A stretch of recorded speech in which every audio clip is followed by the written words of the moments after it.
룻기 상실에서 새 시작으로 빈자리가 느껴지는 순간이 있습니다. 식탁에 놓인 빈 의자, 침대 옆 텅 빈 공간, 더 이상 울리지 않는 전화벨 소리. 그런 경험 있으셨죠? 상실은 우리 삶에 갑작스럽게 찾아와 깊은 구멍을 남깁니다. 그 구멍은 시간이 지나도 쉽게 메워지지 않고 때로는 더 깊어지는 것처럼 느껴지기도 합니다. 오늘 우리가 함께 나눌 이야기는 바로 그 빈자리에서 시작됩니다. 상실은 한순간에 찾아오지만 회복은 참으로 느립니다. 마치 계단을 한 번에 내려오는 것은 쉽지만 다시 올라가려면 한 계단 한 계단 숨을 고르며 올라가야 하는 것처럼 말입니다. 오늘은 그 한 걸음의 이야기를 나누려 합니다. 급하게 뛰어가지 않고 천천히 그러나 꾸준히 걸어가는 이야기. 넘어져도 다시 일어나 걷는 이야기. 그 걸음이 어떻게 새로운 길이 되는지 함께 보겠습니다. 오늘의 주인공은 시어머니 나오미와 며느리 룻입니다. 두 여인이 함께 걸어가는 먼지 날리는 길. 그들의 발걸음은 무겁고 느렸지만 멈추지 않았습니다. 상실의 무게를 짊어지고도 계속 걸어간 두 사람. 그들의 느린 귀환이 어떻게 새로운 시작이 되었는지 그 여정을 따라가 보겠습니다. 때로는 가장 느린 길이 가장 확실한 길이 됩니다. 지금 잠시 여러분의 그 시절을 떠올려 보세요. 모든 것이 무너진 것 같았던 그때, 한 발짝도 앞으로 나아갈 수 없을 것 같았던 그 순간. 그런데 지금 여러분은 여기 앉아 계십니다. 어떻게 여기까지 오셨나요? 누군가의 손길이 있었나요? 작은 빛 한 줄기가 있었나요? 오늘 룻기의 이야기가 여러분의 그 기억과 만나기를 바랍니다. 룻기의 배경은 사사 시대입니다. 그때에는 이스라엘의 왕이 없어 사람마다 자기 소견에 옳은 대로 행하였다고 성경은 기록합니다. 질서가 무너지고 혼란이 가득했던 시대. 흉년까지 찾아와 먹을 것이 없어진 시대. 생존 자체가 위협받던 때였습니다. 이런 시대에 한 가족이 살기 위해 고향을 떠나야 했습니다. 때로는 떠남이 유일한 선택이 되는 순간이 있습니다. 엘리멜렉과 나오미 그리고 두 아들 말론과 기럨. 네 식구가 베들레헴을 떠나 모압으로 이주합니다. 베들레헴은 떡집이라는 뜻인데 아이러니하게도 그 떡집에 떡이 없어 떠나야 했습니다. 모압에서 잠시 머물 생각이었지만 삶은 계획대로 되지 않았습니다. 먼저 가장 엘리멜렉이 세상을 떠납니다. 두 아들은 모압 여인들과 결혼했지만 10년 후 그들마저 죽음을 맞습니다. 나오미는 며느리 오르바와 룻과 함께 남겨졌습니다. 나오미는 베들레헴에 다시 양식이 있다는 소식을 듣습니다. 여호와께서 자기 백성을 권고하사 그들에게 양식을 주셨다는 소식. 이 한 줄기 소식이 나오미를 움직입니다. 열련의 타향살이를 정리하고 고향으로 돌아가기로 결심합니다. 빈손으로 돌아가는 것이 부끄러웠을 것입니다. 그러나 때로는 자존심보다 생존이 우선입니다. 돌아갈 곳이 있다는 것만으로도 감사한 일입니다. 나오미는 두 며느리에게 친정으로 돌아가라고 권합니다. 젊은 그들에게는 아직 미래가 있으니 새 출발을 하라고. 오르바는 눈물로 작별 인사를 하고 돌아갑니다. 그것도 현명한 선택이었습니다. 그러나 룻은 다른 선택을 합니다. 어머니를 떠나지 말라고 강권하지 마옵소서라며 시어머니 곁에 남기로 합니다. 인생은 선택의 연속이고 때로는 그 선택이 운명을 바꿉니다. 어떤 분들은 룻의 선택을 효심으로, 어떤 분들은 신앙의 결단으로 봅니다. 오늘 제가 나누는 것도 여러 해석 중 하나입니다. 중요한 것은 룻이 이렇게 고백했다는 사실입니다. 어머니의 백성이 나의 백성이 되고 어머니의 하나님이 나의 하나님이 되시리니.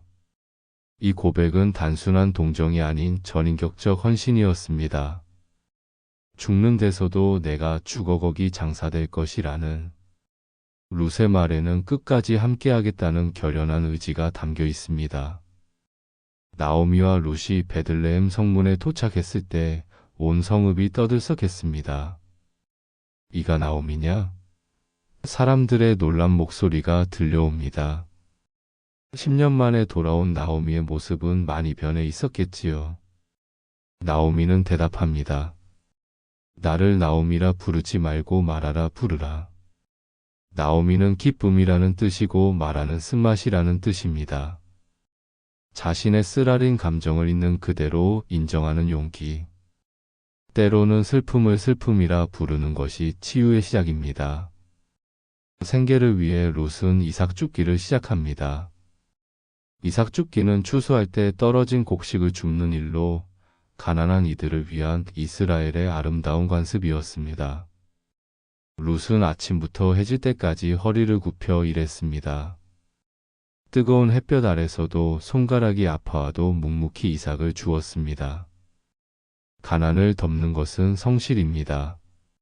하루하루 최선을 다하는 그 리듬이 삶을 지탱합니다. 작은 이삭 하나하나가 모여 한 끼 양식이 됩니다. 룻이 이삭을 줍던 밭은 우연히 보아스의 밭이었다고 성경은 기록합니다. 그런데 정말 우연이었을까요? 하나님의 섭리는 종종 우연의 옷을 입고 찾아옵니다. 보아스는 엘리멜렉의 친족이자 유력한 사람이었습니다. 그가 밭에 나와 일꾼들에게 여호와께서 너희와 함께 하시기를 원하노라고 인사합니다. 첫 만남에서 보아스는 룻을 알아보고 보호를 약속합니다. 내 딸아, 다른 밭으로 가지 말며 여기서 떠나지 말고 나의 소녀들과 함께 있으라. 헤세드, 히브리어로 변함없는 사랑, 끝까지 붙드는 친절을 뜻합니다. 보아스는 룻에게 헤세드를 보여줍니다. 목마를 때 물을 마시게 하고 점심때는 자기 상에 초대합니다. 일꾼들에게는 일부러 이삭을 떨어뜨리라고까지 지시합니다. 작은 배려지만 룻에게는 큰 위로였을 것입니다. 헤세드는 거창한 것이 아닙니다. 일상의 작은 친절, 따뜻한 눈빛, 배려하는 말 한마디. 이런 것들이 모여 누군가의 삶을 지탱합니다. 그날 저녁 룻은 보리 한 에바를 가지고 집으로 돌아옵니다. 한 에바는 약 22리터, 두 사람이 보름은 먹을 수 있는 양입니다. 게다가 점심에 먹고 남은 볶은 곡식까지 가져왔습니다. 나오미는 놀라며 묻습니다. 오늘 어디서 이삭을 주었느냐? 룻이 보아스의 이름을 말하자 나오미의 얼굴이 밝아집니다. 그 사람은 우리의 기업물을 자중 하나이니라. 오랜만에 나오미의 입에서 희망의 말이 나옵니다. 나눔의 식탁이 죽어가던 소망을 되살립니다. 보리 추수가 끝날 무렵 나오미는 룻에게 특별한 지시를 합니다. 타작마당에서 보아스가 잠들 때까지 기다렸다가 그의 발치에 누워 있으라고. 당시 관습으로는 결혼 의사를 전하는 방법이었습니다. 룻은 조용히 그 일을 수행합니다. 한밤중에 깬 보아스는 놀라지만 룻의 정체를 알고는 그녀를 축복합니다. 품위를 지키며 뜻을 전하는 지혜. 때로는 절제가 더 큰 울림을 만듭니다. 그날 밤 보아스는 룻을 보호하며 새벽까지 함께 있었습니다. 보아스는 룻에게 기업물을 자가 되겠다고 약속하지만 한 가지를 확인합니다. 나보다 더 가까운 기업물을 자가 있으니 그가 먼저 결정하도록 하겠다. 감정에 휩쓸리지 않고 법과 질서를 확인하는 모습. 진정한 사랑은 책임을 동반합니다. 약속을 지키기 위해 절차를 밟는 것. 이것이 성숙한 사랑의 모습입니다. 보아스는 룻에게 보리 6번을 데워주며 빈손으로 시어머니에게 가지 않도록 배려합니다. 다음 날 아침 보아스는 성문으로 갑니다. 성문은 당시 재판과 계약이 이루어지는 공적 장소였습니다. 더 가까운 기업물을 자를 만나 공개적으로 묻습니다. 나오미의 밭을 사면서 룻도 아내로 맞아 대를 이어야 한다. 그 사람이 포기하자 보아스는 10명의 장로들 앞에서 선언합니다. 여러분이 오늘 증인입니다. 소문이 아닌 공식 절차, 숨김이 아닌 공개 선언. 이것이 신뢰를 만듭니다. 당시 신발을 벗어주는 것은 권리 이양의 상징이었습니다. 보아스와 룻이 결혼하여 아들을 낳습니다. 그 이름은 오벳, 섬기는 자라는 뜻입니다. 동네 여인들이 나오미에게 축하합니다. 여호와를 찬송할지로다. 오늘 내게 기업물을 자가 있도다. 나오미가 아기를 품에 안습니다. 텅 비었던 그 품이 다시 채워집니다. 말하라 불리길 원했던 그녀가 다시 나오미가 됩니다. 쓴맛이 단맛으로 변하는 순간, 상실의 자리에 새 생명이 자리합니다. 이것이 회복의 완성입니다. 룻기는 족보로 끝납니다. 오벳은 이새를 낳고 이새는 다윗을 낳았습니다. 이방 여인 룻이 다윗 왕의 증조할머니가 된 것입니다. 더 나아가 예수님의 족보에도 룻의 이름이 올라갑니다. 한 여인의 성실한 이삭 줍기가 이스라엘 최고의 왕가로 이어집니다. 작은 성실이 큰 길을 열었습니다. 오늘의 한 걸음이 내일의 역사가 됩니다. 우리는 우리가 뿌린 씨의 모든 열매를 보지 못할 수도 있지만 그 씨는 반드시 자랍니다. 왜 나에게 이런 일이? 라는 질문을 무엇을 다시 세울까? 로 바꿔보세요. 원망의 언어를 감사의 언어로 전환하는 연습. 하루에 감사 한 줄씩 기록해 보세요. 처음엔 억지로라도 찾아보세요. 오늘도 숨 쉴 수 있어 감사합니다. 따뜻한 물이 나와 감사합니다. 작은 감사가 쌓이면 마음의 온도가 달라집니다. 나오미가 마라에서 다시 나오미가 된 것처럼 우리의 이름도 회복될 수 있습니다. 언어가 바뀌면 삶이 바뀝니다. 거창한 계획보다 작은 루틴을 만드세요. 기도 5분, 걷기 10분, 안부 전화 한 통. 과하지 않게 그러나 매일 할 수 있는 것들. 룻이 매일 이삭을 주었듯이 우리도 매일의 작은 성실을 쌓아가는 것입니다. 아침에 일어나서 창문을 여는 것, 잠들기 전 감사합니다. 한마디. 이런 작은 습관들이 삶의 기둥이 됩니다. 무너진 것을 한 번에 세우려 하지 마세요. 벽돌 하나씩 쌓듯이 천천히 그러나 꾸준히.